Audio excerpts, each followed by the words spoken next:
देश की नई संसद ने 19 सितंबर को अपने सांसदों का स्वागत किया। 19 से 22 सितंबर तक संसद का विशेष सत्र और आगे के सत्र भी अब यही होंगे। पहले दिन विपक्ष के शोर शराबे के बीच लोकसभा और राज्यसभा की कार्यवाही शुरू हुई।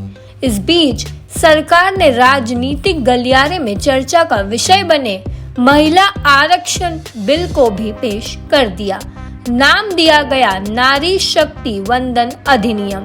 इस बिल के आने के बाद लोकसभा और विधानसभाओं में महिलाओं को 33% आरक्षण मिलेगा। इस बिल का विपक्ष ने स्वागत तो किया, लेकिन किसी ने इसे 2024 के चुनाव से जोड़ दिया तो किसी ने इसकी देरी पर सवाल उठाए। महिला आरक्षण को लेकर चर्चा पुरानी है। मोदी सरकार ने अपने 9 साल के कार्यकाल में इसे एक बार और ला चुकी है, लेकिन यह पास नहीं हो सका था। कांग्रेस के समय में भी इस पर खूब चर्चा हुई। यह भी बता दे कि 2026 के पहले इसे लागू नहीं किया जा सकता।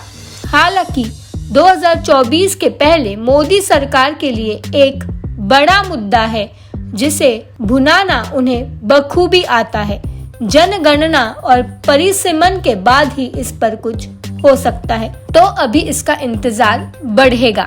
आज हम आपको महिला आरक्षण पर जानकारी परख बात बताएंगे।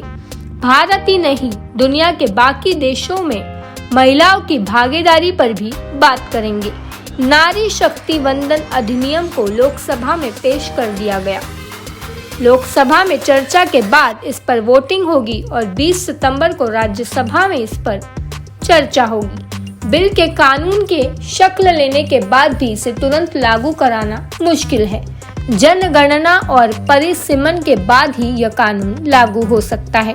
जनगणना में भी 2 साल लग सकते हैं।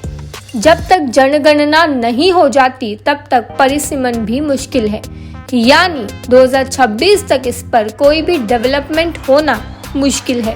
नारी शक्ति वंदन अधिनियम को 2027 में 8 राज्यों के विधानसभा चुनाव या 2029 के लोकसभा चुनाव के बाद ही लागू किया जा सकेगा।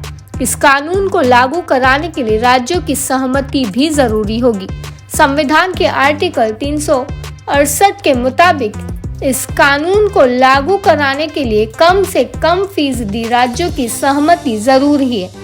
अभी के ताज़ा हाल की बात करें तो देश के 16 राज्यों में एनडीए की सरकार है, 11 राज्यों में विपक्ष गठबंधन की सरकारें और 3 राज्यों में अन्य दलों की सरकारें हैं। इसे लागू कराने में कोई दिक्कत नहीं होगी, क्योंकि ज्यादातर इस बिल के पक्ष में है। अब सवाल है कि महिला आरक्षित सीट तय कैसे होगी। इसका भी उत्तर है, यह भी 2026 के बाद ही तय हो पाएगा। इसके बाद ही तय हो पाएगा कि महिलाओं के लिए कौन कौन सी सीटें आरक्षित होंगी। परिसीमन जब जब होगा तब तब सीटें बदलती रहेगी। भारत में 1 महिला प्रधानमंत्री, 2 महिला राष्ट्रपति और कुल 15 महिला मुख्यमंत्री रही है। 17 राज्यों और केंद्र शासित प्रदेश पुडुचेरी में भी महिला मुख्यमंत्री नहीं रही। दिल्ली और उत्तर प्रदेश एकमात्र ऐसे राज्य है जहां 2 महिला मुख्यमंत्री रही है। महिला मुख्यमंत्री में बंगाल की ममता बनर्जी और दिल्ली की दिवंगत शीला दीक्षित और तमिलनाडु की जयललिता का कार्यकाल सबसे लंबा रहा है।